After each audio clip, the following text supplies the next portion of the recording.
practice here as a total vacuum to a medical staff reviewing a concern. So there's an effort across the country to merge that. So that's why it's saying some people are putting whatever is the appropriate representative on this committee, and you'll see it. And then obviously the backbone of everything is our PP support staff.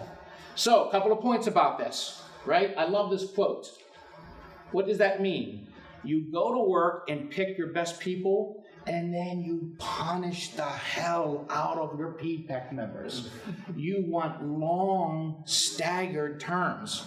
And practical tip, if you've identified somebody who will be great as a PPEC member, but you know that they don't have the stamina to do the 5-year term, maybe where they are in their lives, you beg them to do what? We're gonna have staggered terms, please give us a year.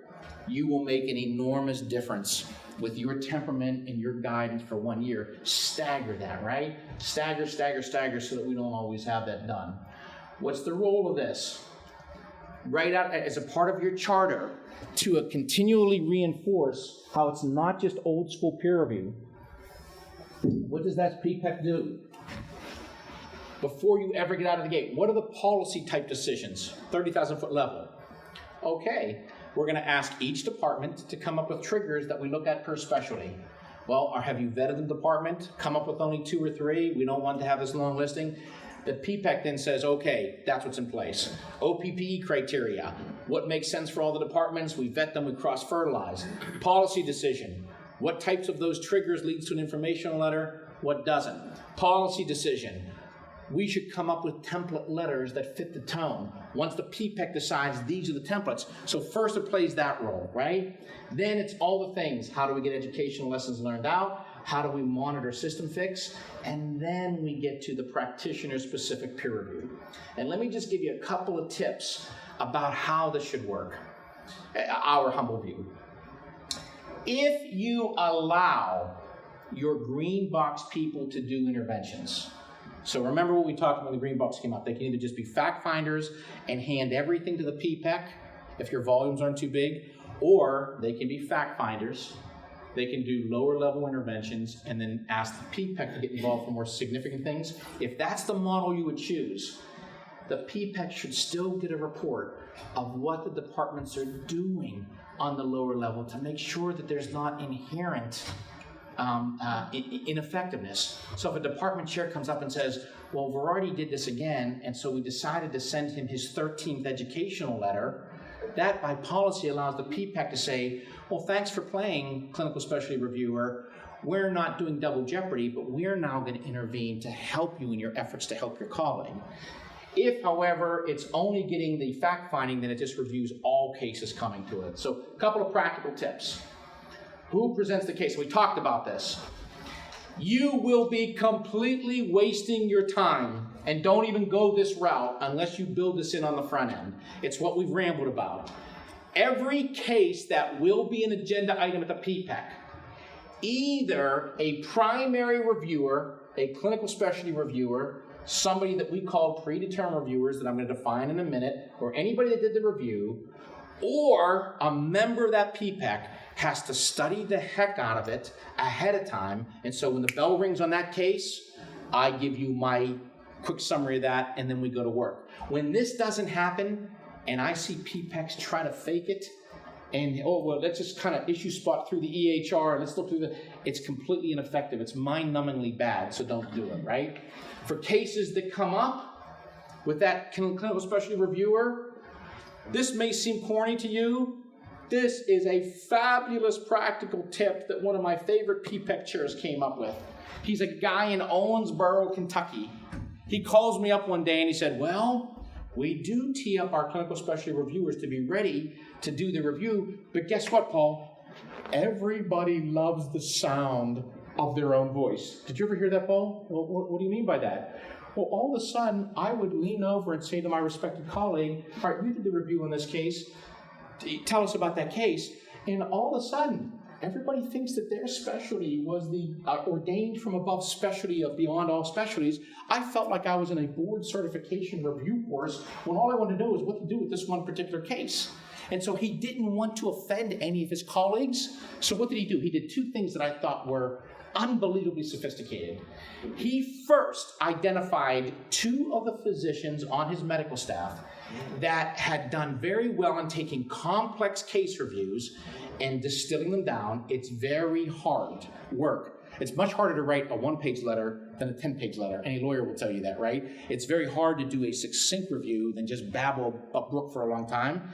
So he first threw a bone to 2 of his colleagues and gave them lots of credit by saying, I want Tom and Sally to go through and teach the rest of us how to present a case to the PPEC because they do it so extraordinarily well. And they gave their tips on how they distilled and what they did. And I'm saying, what a way to throw a bone to your colleague. Then what was the second thing he did? And even though it made me laugh out loud, it worked. He said, I didn't want to offend any of my colleagues on the medical staff, but I came up with an arbitrary rule as chair of the PPEC.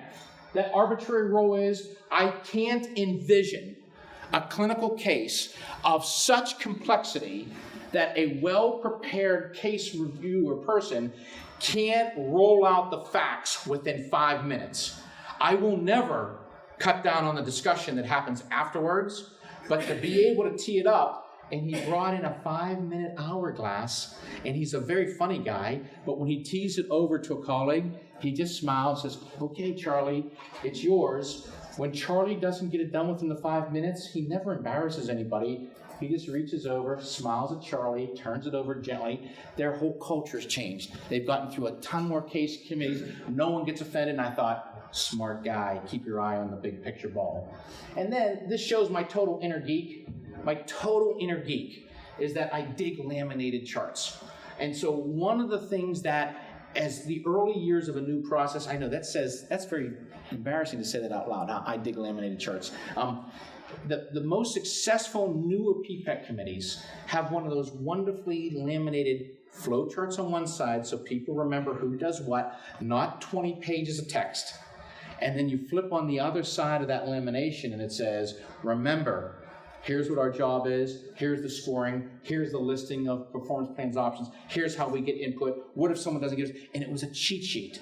Man, when that's placed on everybody's position before the meeting and people rely to it, we fly. So just a practical tip. What can it do? Obviously, we hit all of these, right? You okay? Any questions more about the PPEC composition? Are we pretty good on that?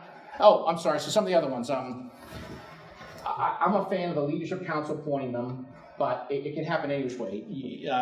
This young lady told me that in her medical staff, how does it happen? The department... There's a letter that goes out, and we have staggered terms. There's a letter that goes out to the department members asking them if they want to sit on the committee. That list goes to MEC. MEC then chooses the member, but then the committee chooses their chairman. So there's a number of different ways to get after it. That's obviously working because they've had the process in place for a while. So you can do it any which way. The only one that I don't think that works is it shouldn't be a popularity contest. So even if you allow departments to select their representatives, well, there should be somebody that nominates people that have been vetted by people in the trenches to be decent reviewers. So if there's going to be any kind of a popular election, at least have that nomination done the right way. Again, I'm the biggest fan of just let the Leadership Council do it. On compensation, we've all lived long enough to know that money in and of itself doesn't bring any of us happiness, even though we think that it does. That being said, I don't control the checkbooks, but when people are so insanely busy, the medical staffs that I see that are able to have some level of compensation for that, the performance is so much better. And why is that?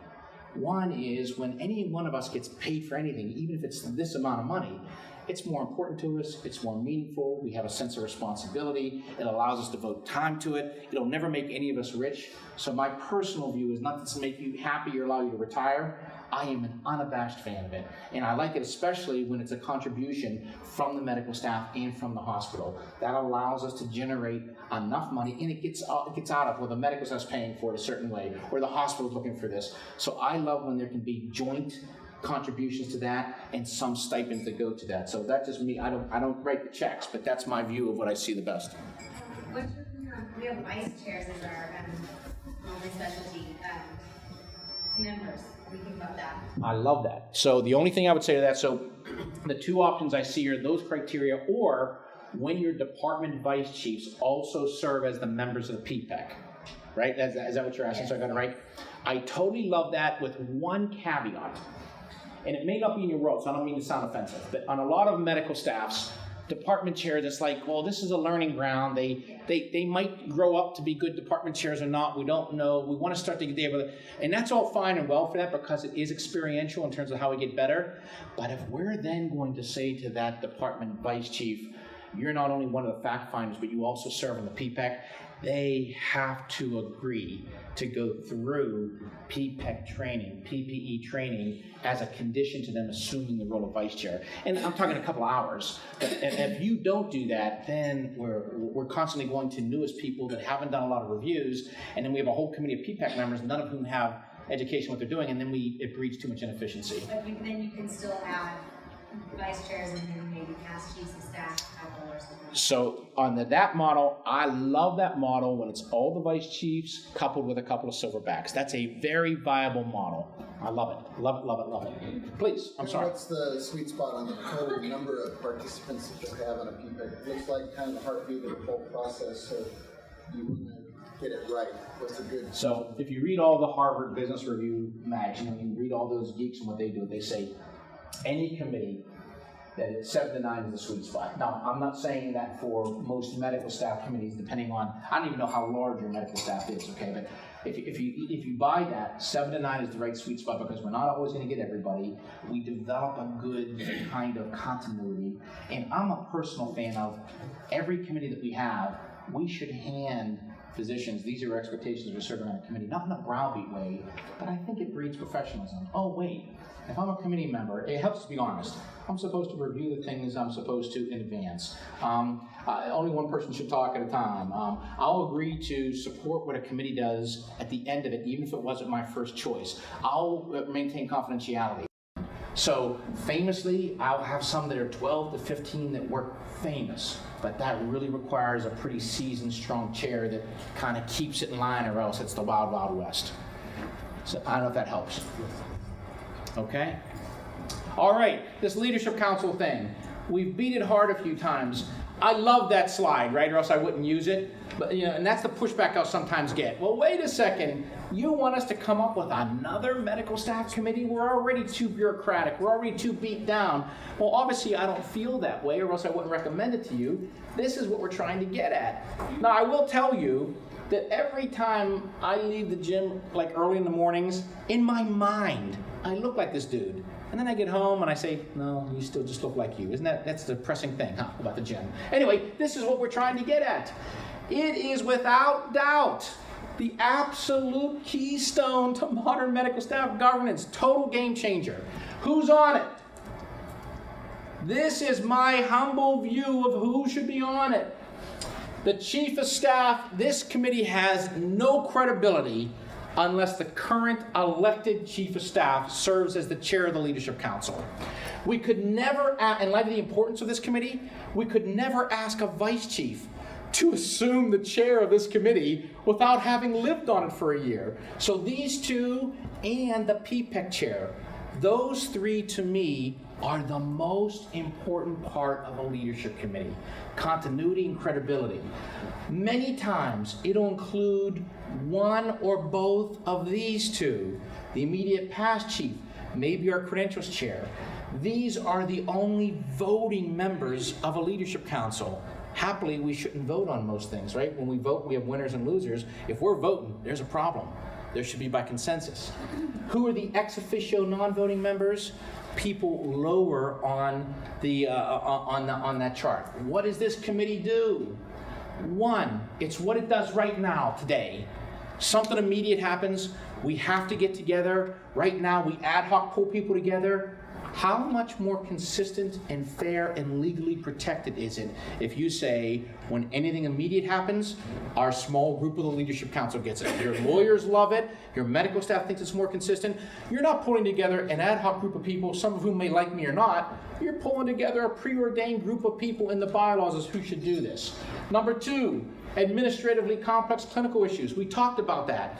What can a leadership council do? If it can't get vetted out before then, if all of a sudden that patient comes in and 3 or 4 specialists have worked on that patient, we don't get the outcome, in traditional peer review processes, what happens? Well, wait a second, the patient started in the ED. Let's send it to the ED peer review process. The ED peer review process looks at it and says, nope, wasn't us. We were cool with it. Kick it over to diagnostics. Imaging looks at it and says, we crushed it. We totally crushed it. It was the hospitalist that didn't kind of pick up on what they were supposed to. Then it goes over, and what happens? That case will die of exhaustion 13 months after it was identified. How can a leadership council make a difference with that? If you don't do it through a chair ahead of time, the leadership council can say, well, of the 5 different specialists that were involved in this care for this particular patient, 3 of them will provide meaningful information. We want each of the green boxes to review it at the exact same time. And each of those green boxes shows up at this month's PPAC so that we have a fertile discussion. Obviously, we're making that process more educational and more effective and more efficient, right? And then all professionalism issues and all health issues, possible health issues. You know, the advantages of this, because this is very non-traditional. Why is a leadership council better than the old school department chair model? Right? We want lots of experience. We want consistency. Not all department chairs are created equally. We've had department chairs saying, it is incredibly difficult for me to have to lead on a behavioral matter, and then I'm trying to work on something more fun as a department initiative, and they're on my committee. It creates a very awkward stance for me. I'm happy to be involved. Don't make it my burden, right? More than one sets of eyes. Why is it better than having the MEC manage these issues? Confidentiality, and again, non-disciplinary. So you have all these slides. But this is where, and now I know that this is going to sound like heresy, this leadership council thing has taken off so much on some medical staffs that they said, well, it's not only functioning well the way we outlined it, when we got that group of AT people that meet, and what's the meeting cycle for this leadership council? Probably once every 2 weeks for about 40, 45 minutes. A lot of them will meet, hey, the coffee will be great. We'll meet from 6:30 to 7:15 at the latest, and you're done. So that's about what you're looking at. They'll start to say, well, wait a second. Since that leadership council that includes the chair of the PPAC and all the support staff, they really know who are those members of our medical staff that they're so good as future leaders, they don't even recognize their own leadership capabilities, but we see them involved in all these activities, that there are many that now say, instead of the old school political nominating committee, that is X number of people that come up with officers, or the ones that put committees together, they are saying to the leadership council, this is an option, you obviously don't have to do it. We want our leadership council to serve as who we tee up to be officers for the medical staff, to be voted on by the medical staff.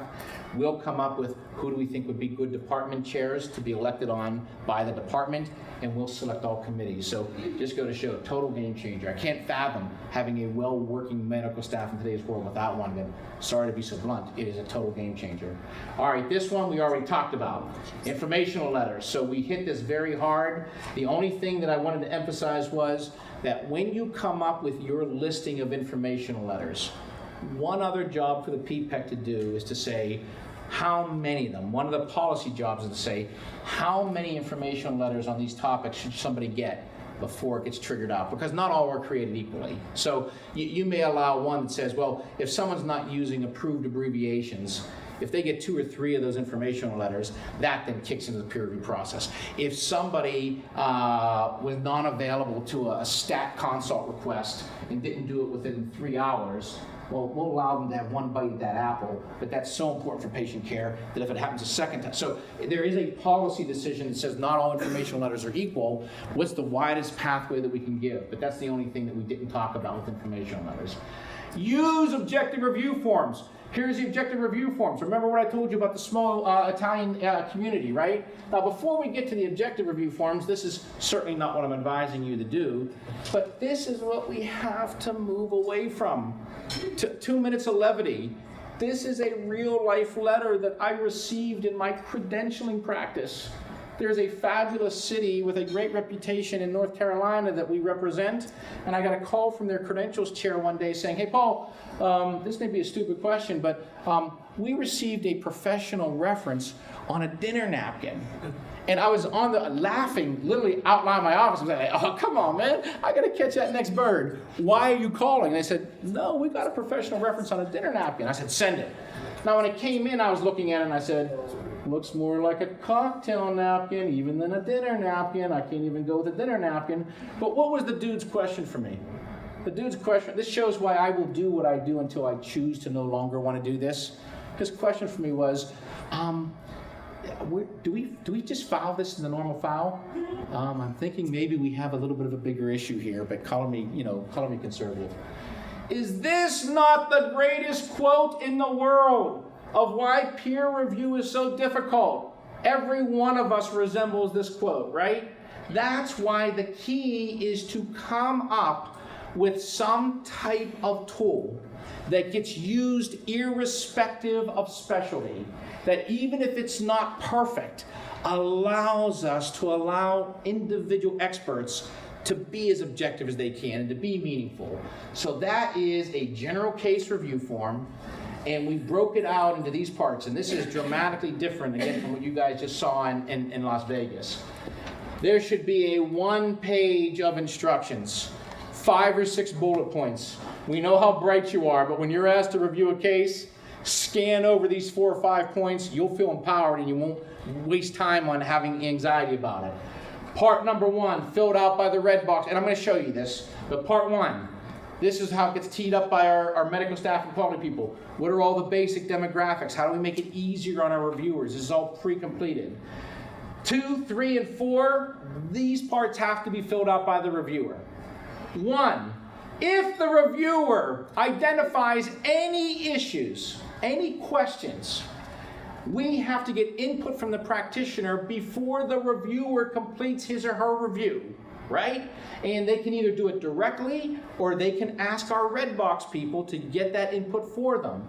Once the input comes back in, what was our assessment of care? And this is the no issue, some issue that you'll see. And then every single review form that you're about to see says to that reviewer, now that you have jumped in with your pay grade to assess the care provided here, and you now know what's going on, did you identify any lessons learned? Did you identify any system issues? It continually reinforces that's the big play. So how does the form look in just in terms of how it plays out? For the instructions sheet, this is all the things that we talked about earlier. Hey, here's the role of what the red box people, they do for you. If you need more information, here's how they help you real quickly.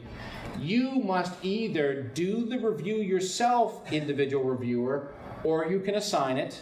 If you're going to assign it, the PP support staff's going to help you do that. And I'm going to come back to this in just a minute about what predetermined reviewers are, just after I get through the slide, right? If you have any input, you have to get input from the practitioner. Guess what? We have pre-drafted letters that all you have to do is fill out the parts that we want input in. And guess what? They're not the cold, harsh, meaningless, routine letters. We've spent time on how they're worded so that we get the best chance of response back. Here's the section on how you have to document your care. Here's the system. Oh, by the way, we want you to get this review done by X amount of time. Oh, by the way, let's blow this out. Here's your legal protection and confidentiality. So literally, in a minute and a half, our reviewer feels empowered. Then we move into the actual parts of the form. The patient demographics, right? This is completed by the PP support staff.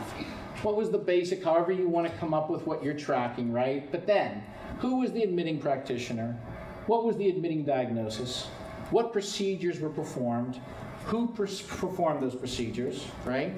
Do we have discharge details yet, or is it too soon for that are relevant to this? Were there any consultants on the case? List them. And then give us a quick little statement as to why it's being reviewed. What's the whole purpose of this first page? It's to get somebody who's the reviewer in the game immediately. I don't want to be tedious. Here's what I came in. Here's who treated them. I know all these people, or I know most of them. Here's why I'm looking at it. It's an efficiency promoter for the docs. One other thing that we recommend on this first page, and I know that you may choke on this, but there's a question that the PP support staff fills out and says, did the practitioner self-report this case to the peer review process? And I know you might say, yeah, give me a break here, right? Where did this come from? This came from 2 different medical staffs I was working with years ago now that almost at the same week of the same year divined this at the same time. One was in the heart of Chicago and one was in Savannah, Georgia. And we're going through these peer review rewrites, and the docs at both of them said, wait a second, if we're really buying into transparency and how this is an educational tool, and if we're going to say to everybody in every specialty, well, these are the triggers that if they happen, your case is going to be reviewed for the next year, we want everybody to be aware of that. Well, then when one of those triggers happens, they're going to know about it way before I'm ever going to know about it. We don't want to play gotcha. We're eventually going to find it. Let's just say it's okay to self-report. And I fell in love with it thinking, it may not happen often, but if anybody self-reported a case and you're a reviewer, would you feel better or worse about your colleague when you're reviewing that case? I think you're feeling better about your culture and your ability to be able to figure it out, right? Anyway, that's step one. Step two, if you determine, look at the start of this, all right, and this gets into some, you don't want to waste the time of a reviewer. It has to be efficient. Okay, reviewer, there were no questions or issues identified during the initial review of the care of this case. We're done here. There's no need to get input from the person under review. Wait a second. I asked a predetermined reviewer, an assigned reviewer, or a committee to look at this on my behest. They got input from the practitioner when there were questions. I'm just going to rely on that. Or I then, either directly or in addition, want to get input. Now, 1 minute about this, so that, because this nomenclature you don't have yet. Let me slow down for a second. This thing called a PDR is another best practice tip that you're about to see in the next series, but it's kind of like out of order. What's a PDR? A PDR is you're going to put together a group of clinical specialty reviewers and try to train them on the front end. But no matter how good you are at picking your green box people, something's going to come up where you're going to have to reach out and ask another expert to share their expertise to help you in that review. Happens on every medical staff that we work. When you don't anticipate that, the way it normally happens is to say, well, our green box people need to assign another reviewer to work with us, and that's A-okay to do. One notch above that a lot of medical staffs are now doing, they'll say, well, why don't we, at the beginning of every year, come up through the Leadership Council with a stable of bright lights in every specialty, that we may need them or we may not need them, but we go to this group in advance and say, because of your great skill set and your willingness and ability to do this, we want you to be a predetermined reviewer. We want to have a 1 hour lunch with you to show you how the process would work. If you do that in advance and they're not involved in day-to-day peer review, except when something comes up where you need their help, well, once they get tapped on the shoulder to do a review, they're already aware that they're going to be asked to do a review. They've already gotten a little bit of education. It's very efficient. So you don't have to do it, but that's what the PDR references are. But when we get input, what does the form say? All right? And it says, all right, clinical specialty reviewer, based on your initial assessment of the care, what specific questions should be provided to the practitioner for response before we complete our review? And the education is, hey, reviewer, be as good as you can in here, because what are we going to do? We are going to cut and paste your responses here right into the form letter or the email that's going to go out to our calling. Once that input comes back, then you finish 2 and 3 reviewer. Hey, did the practitioner provide the requested input? Yes or no?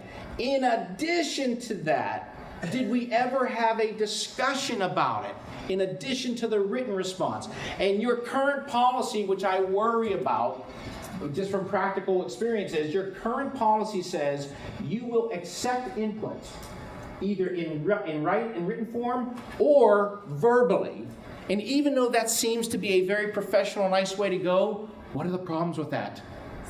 It is hard to document that input. It's hard to remember that. If all of a sudden somebody's in the trenches and pulls you aside in the hallway and you're busy doing other things, and let me tell you what I think about that, it breeds an inconsistency in the process. So we would lobby you. The first level should always be in the calm of your den. You give us a written response to it, a written email, whatever it's going to be. If you want to talk about it in addition, we welcome that. But the predicate should be, we have a responsibility to treat everybody the same. So make sure you do that. All right. Question? Yes, I'm sorry. Is there a legal obligation or medical bylaws that the practitioners contacted for information that they have to reply? I missed the first one, I'm so sorry. Is there a legal mandate or is there medical staff regulations that if a practitioner is contacted to discuss a case, they're obligated to? Yes, and I am so thrilled to inform you that as a part of the new bylaws process that you have, that a couple of my partners worked on with you, there's now a section in your policy, and I know it sounds like anti-physician, it's the most helpful thing in the world. There's two sections that say, we have an obligation as physicians to talk to each other. We have an obligation to talk to each other about our care. If a committee asks you for written input and you blow it off, that leads to an automatic, immediate timeout on your ability to practice until you respond to that information. If we have a question or concern and want to do a collegial intervention, if you blow off that meeting, or you try to come in with a lawyer, or you try to record it, all of which is laid out, it doesn't pass a smell test until you do it otherwise. In our experiences, we almost never have to do that, because what happens? It's the art of drafting a letter. Hey, colleague, we need your written input on this. This is our collegial process. This is a routine thing. We always want you to be involved in it before, blah, blah. You say all the nice things. Oh, by the way, we don't anticipate this at all. But it's so important for us to be timely that we work into our bylaws documents that you have an obligation to report. We don't expect this, but if you would choose not to, that would lead to an automatic, just in a softball way, putting that in a letter that's not a red cross. Most people look at that, and even if they're unhappy with it, what happens? They respond. And the same way, when you invite somebody to a meeting, if you do it in an offhanded way, they show up at that meeting. And then, what does it do? I hate to say it this way because I'm talking to your pay grade. It kind of promotes adult behavior. It stops all that stuff that, well, I'm just not going to tell you what I think, but I'm going to bring my lawyer, or I'm going to wreak havoc. There's not enough days, hours in the day anymore to do that. So it's in your bylaws now, run with it. Okay? All right, so then the rest of that form. This is the no issue, some issue. Once we ask for input, and once we get input back, we say to the reviewer, okay, if you had a PDR involved, and they did this because they're going to have their own review, do you agree with it? Do you have anything else to do? If there was nobody involved, you then Greenbox people have to do the following. Does this sound familiar? These are all the major things that come up in every case. They basically track the ACGME general competencies with some add-on, but the total difference from how you're doing this, I love asking all these, this is the magic language. I have no issue about their judgment, I have some issue. And then the form says, if you identify some issue, you don't have to write the Magna Carta. We just need you to give us some bullet points of what led to your concerns so that when it goes up to our PPEC or goes to the next level, we'll know why it is after their input that you do that. And then this one, I gave you the form that does not give the clinical specialty reviewers decision-making authority. I brought the version of the form where they're fact finders only. So after doing that assessment, my final disposition would be no further reviews required, or yes, questions exist, and send it on up. For the ones that have decision-making authority, that form would say no further review required, or I'm going to do an educational letter, or I'm going to do a collegial intervention, or I'm going to report to the PPEC. Gabish? Huh? I know it's like a fire hose, but so I gave you the version of their fact finders only. And then the last thing, this reinforces it. Every single form to that pay grade, right here. Based on your review of this case, are there any system processes or policy changes that could improve the safety and quality of care? If you answer yes, give us a note about that. While you're in the mood, as they say, while you're thinking about it, what would be the fix? Does it require some new policy or rule or check? Is it just something that needs to be automated? You know, whatever it's going to be, allow somebody with that pay grade that's been thinking about it to tell you what we think would fix it. While you're still in the mood, you as a reviewer work in the trenches here. Who needs to be at the table to make that happen? When this gets filled out, what occurs?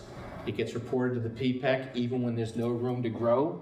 The PPEC logs it in. The PPEC makes sure it happens. It never leaves the PPEC's agenda until we're sure it's done. And then similar to that, once this review is done, would this patient scenario help anybody else in that specialty? If it was so unique to one doc, we're done here. But if it would help other people in that specialty, yes, what happens? It goes to the PPEC, and the PPEC works with the department chair.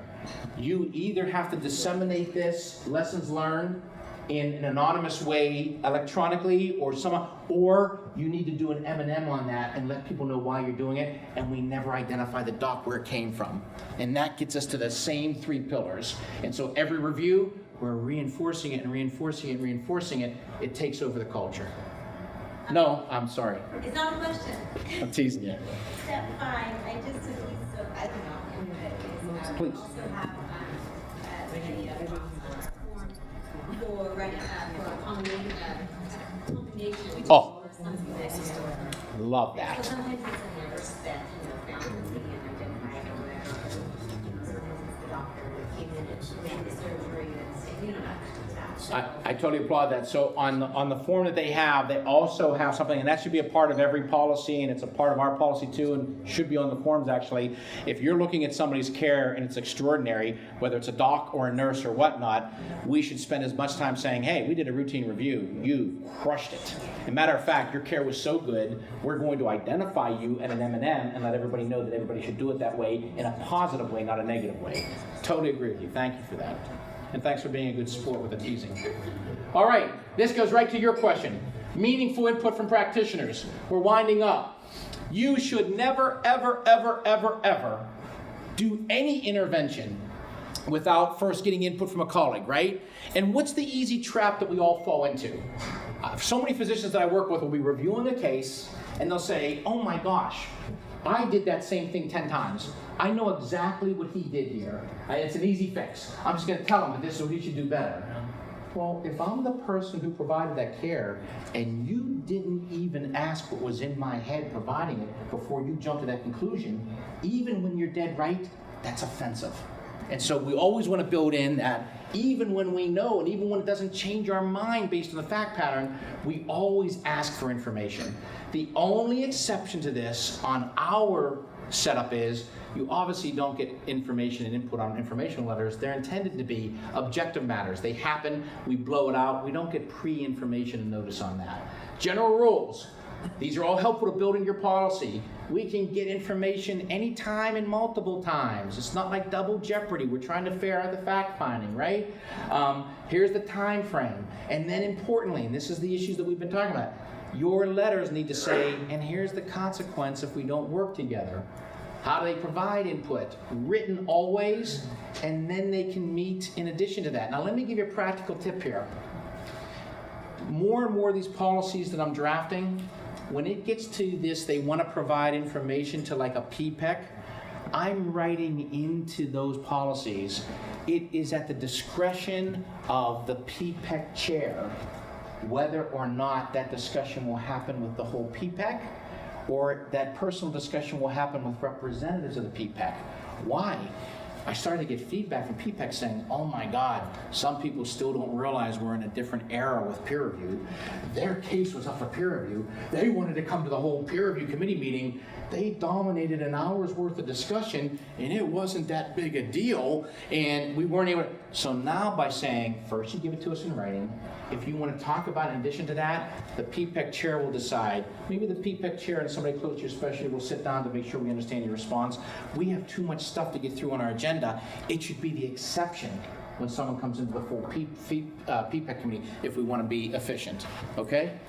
And then last, this is the consequences if not. And it's very similar to how you're currently doing it with one modification. Your current policy, and you may even want to change this, but I don't want to sound too harsh.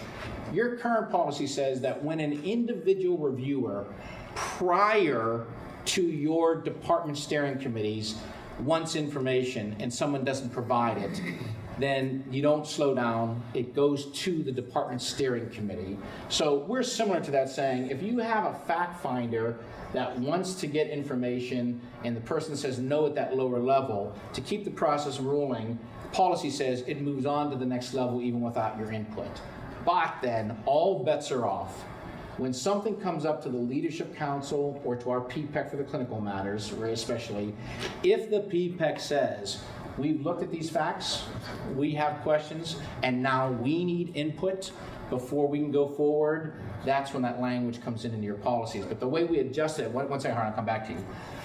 We think it's, instead of immediately jumping to the hammer of saying you're automatically on the sidelines, even though the bylaws give you the authority to do that, remember the fragile egos that we all have. It's better to say to that colleague, hey, you have an obligation under our policy to respond to the PPAC, and you didn't. You need to come to the next meeting to the Leadership Council to explain why you didn't abide by this. Oh, by the way, if you respond before that next meeting of the Leadership Council, we don't have to worry about this automatic timeout. But if you either blow off the Leadership Council or then don't respond after, then we do it.